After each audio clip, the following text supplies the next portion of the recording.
Este é o segundo vídeo sobre Neemias, o construtor do muro. Os capítulos que estamos pensando são o capítulo 2, versículo 11 ao capítulo 6, versículo 19. Talvez as lições mais instrutivas desta história de Neemias ocorreram em relação às obstruções e instabilidades que ele teve de suportar naqueles meses de reconstrução.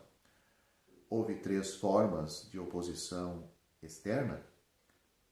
Nós podemos ver no capítulo 4, versículo 1 a 6, o desprezo.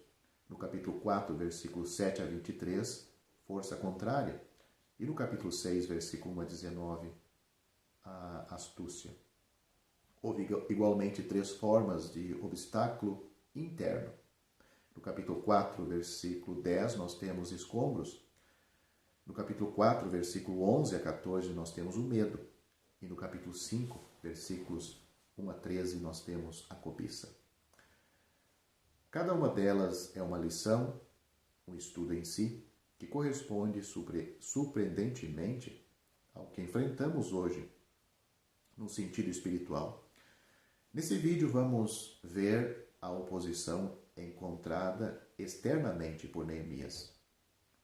Primeiro veio em forma de desprezo. Veja o capítulo 4 e leia na sua Bíblia o capítulo 4, versículo 1 a 3. Jamais houve sarcasmo mais escarnecedor do que o contido na pergunta de Sanbalá. Ele perguntou: que fazem estes fracos judeus? Esta é exatamente a primeira reação da sociedade mundana para com a minoria espiritual espalhada nas igrejas de Deus. O que fazem essas pessoas fracas? Perguntam desdenhosamente.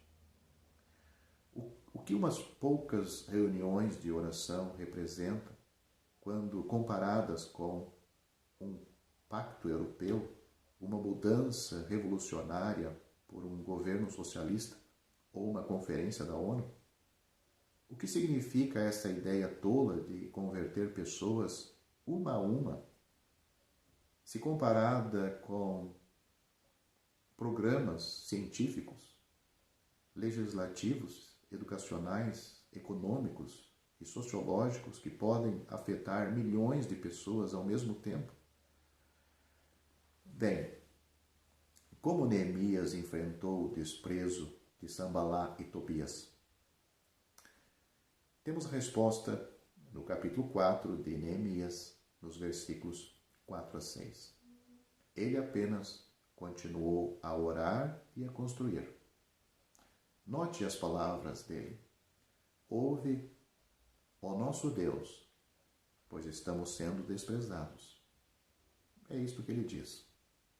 Depois da oração, acrescenta: assim, edificamos o muro, porque o povo tinha ânimo para trabalhar. Essa é a maneira de enfrentar o desprezo sem revidar. O sarcasmo de Sanbalá e Tobias logo começou a parecer tolo, à medida que os muros de Jerusalém subiam cada vez mais. Nossa melhor resposta ao desprezo do mundo é continuar sempre orando a Deus, pedindo a bênção do Espírito Santo e mantendo nossos esforços para ganhar almas para Cristo. Deus sempre honra a oração e o esforço sincero. O diabo obtém grande vitória toda vez que consegue tirar-nos de alguma causa nobre para Cristo através do sarcasmo. E temo que atinja-se e vemos que ele atinge o seu alvo desta maneira. E quando isso acontece, desanimamos com frequência. É bom aprendermos esta lição de Neemias. Quando as provações e zombarias falharam, ela tomou uma forma mais ameaçadora. O desprezo deu lugar à força inimiga. Note o capítulo 6, versículos 7 a 23. pois o inimigo não dá tréguas. As provações transformaram-se em ameaças e as zombarias em conspirações. Inimigos como Sambalá e Tobias não eram do tipo que se contentam em descarregar sua raiva em vão escárnio. Suas flechas de sarcasmos mais agudos não atingiram a alma devota de Neemias. Então, o escárnio deu lugar à força. Leia de novo o capítulo 4, a partir do versículo 7 de Neemias. As coisas pareciam realmente muito sérias. A oposição havia se tornado uma aliança poderosa. Sambalá, Tobias, os árabes, os amonitas, os asdonitas. É notável, será mesmo? Como inimigos mútuos frequentemente se tornam amigos para lutarem junto contra o povo de Deus. Temos o caso de Pilatos e Herodes, que acabaram com as brigas e se tornaram amigos na condenação e injúria contra o Senhor Jesus, em Lucas capítulo 23, versículo 12. O romanismo e o paganismo deram-se as mãos contra a verdadeira fé cristã. A Rússia comunista e a Alemanha nazista uniram-se num propósito comum contra o cristianismo. Não nos devemos surpreender hoje quando os inimigos do Senhor recorrem à força. Se isto acontecer, como devemos agir? O que Neemias e seus companheiros fizeram? O que eles podiam fazer? Como podiam se portar diante dessa situação? Continuaram como antes, orando e trabalhando. Todavia, tiveram de acrescentar vigilância à oração e luta ao trabalho. Veja os seguintes versículos do capítulo 4. Porém, nós oramos ao nosso Deus e com proteção pusemos guarda contra eles, de dia e de noite. Versículo 9. Cada um com uma das mãos fazia a obra e com a outra segurava a arma. Versículo 17. Isto quer dizer que a oração não era suficiente? Por que a proteção e as armas se confiavam no Senhor? Porque Neemias não era um fanático para cair no erro de pensar que fé é arrogância. Orar, vigiar, trabalhar, lutar. Como tudo isto se relaciona a nós hoje?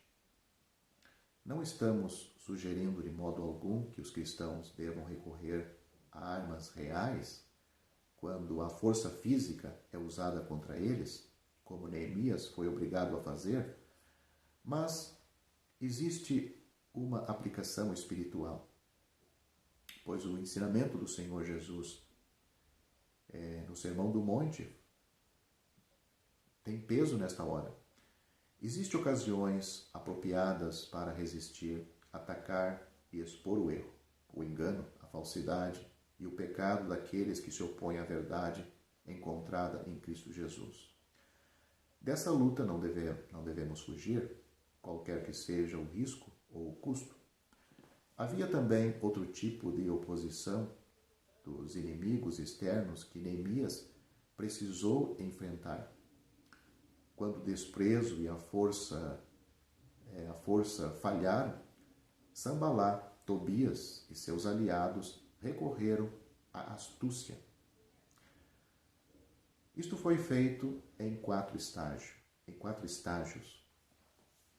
Primeiro, eles tentaram o fingimento. Note o capítulo 6, versículos 1 a 4. Note o que é dito lá. Vem, encontremo-nos nas aldeias, no vale de Ono.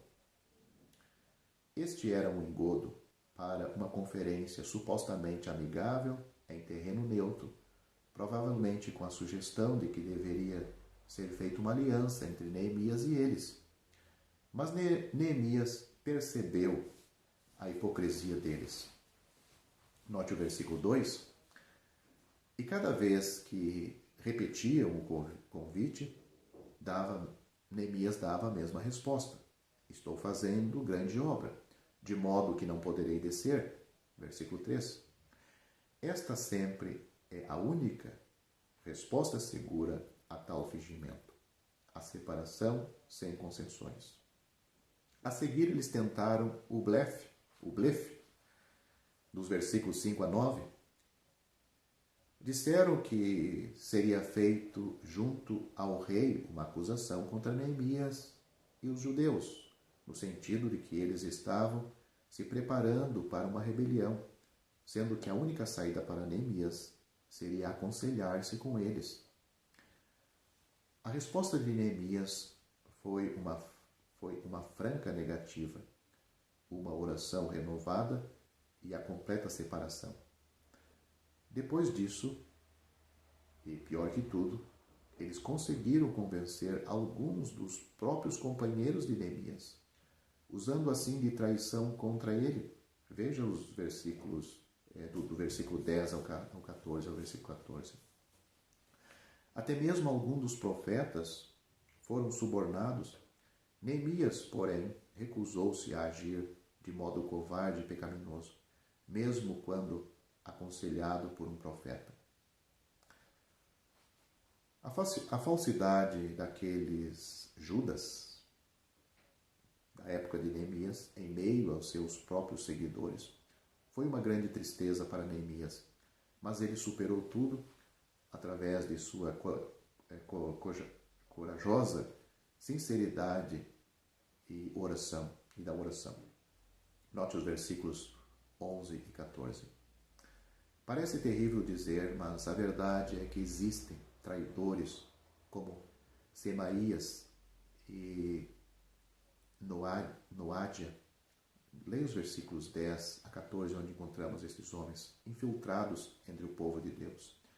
Homens e mulheres que professaram conversão a Cristo, que querem participar da comunhão e dos trabalhos dos santos, mas, não obstante, agem de forma contrária à que confessam. Na presença dos crentes são amigáveis, dedicados e santos, mas por trás não passam de professantes. Eles professam lealdade e interesse, mas se eles vejam algum deslize ou queda em algum crente, ficam felizes em passar adiante a notícia entre os irmãos ou contar para todos quantos puderem. Como essas pessoas desleais fazem sofrer os irmãos e líderes das igrejas de Deus. Tudo o que os crentes podem fazer ao lidar com tais pessoas é continuar construindo para Deus por infâmia ou por boa fama, como temos em 2 Coríntios capítulo 6, versículo 8, recusando corajosamente todos os expedientes suspeitos e entregando-se continuamente a Deus através da oração. Os inimigos de Neemias, porém, não cessaram suas atividades malignas, nem mesmo quando falhou este ato de traição especial. Eles procuraram aborrecer e desanimar Neemias mediante grupos de irmãos que com eles pactuavam. Note os versículos 17 a 19. O astuto Tobias havia se tornado genro de um líder de Israel que tinha muitos seguidores. Seu filho também desposara uma judia e Tobias passou a ser tanto genro como tio para os israelitas.